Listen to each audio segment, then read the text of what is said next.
हाय मैत्रिणींनो, मित्रांनो, कसं वाटतंय वावर बघा, किती मस्त वाटतंय. आज आम्हाला फुलं तोडायला आहे. एवढं छान वाटतंय. कशी वाटते माझी विनू?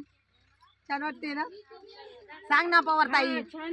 प्रसन्न वाटतंय, एकदम प्रसन्न. ह्या फुलांमध्ये राहून एकदम प्रसन्न वाटतंय. असं वाटतंय देवदूतांना जी फुलं वाहत्यात, कारण काय, पण आज कळतंय की देवदूतांना फुलं वाहत्यात म्हणजे एकदम मन प्रसन्न प्रसन्न वाटतंय. आणि होतंय शेतकऱ्यांनी बघ ना किती छान पिकवले, इतकी भारी फुलं आहेत ना. पण अख्खं वावर पिवळं पिवळं दिसतंय नुसतं. एकच लय आवडतं, लय आवडतं. फुलांमध्ये आलं का मनच वेगळं होतंय, हा प्रसन्न वाटतंय.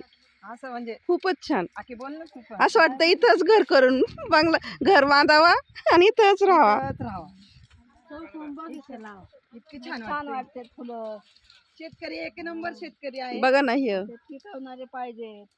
असे शेतकरी पिकवणारे पाहिजे. भाव भेटू नाही तर नाही भेटू, पण पिकवणं आपल्या हातात आहे. त्याला खत घालायचं, फवारा याच्यात पण खूप मेहनत आहे. लेकरासारखा जीव लावावा लागतो, त्याच्यात तेव्हा पण ते खूप येते. मेहनत आहे. पण आता काय करणार, पिकवणार. मुलासारखा जीव लावावा लागतो त्याला, हा. तेव्हा ते फुलं येते.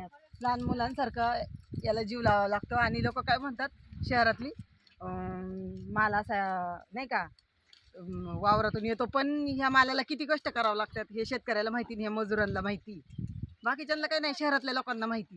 फक्त त्यांना फक्त घ्यायचं, खायचं आणि देवाला ही फुलं अशी व्हायची, एवढंच माहिती. खरंय. बाकी काही नाही माहिती. पण आम्हाला किती कष्ट आहे ना ते आम्हाला माहिती. आणि योग्य भाव देणं हे सरकारच्या हातात आहे. नाही योग्य भाव आहे ना सरकार देतच नाही मुळात. या फुलांना आहे ना खरंच आता एवढे कमी बाजार आहेत. खरंच सरकारने आहे ना या फुलांना योग्य भाव द्यावा. एवढी छान फुले आहेत. शेतकऱ्याची व्यथा आहे ना सरकारने जाणून घ्यावा.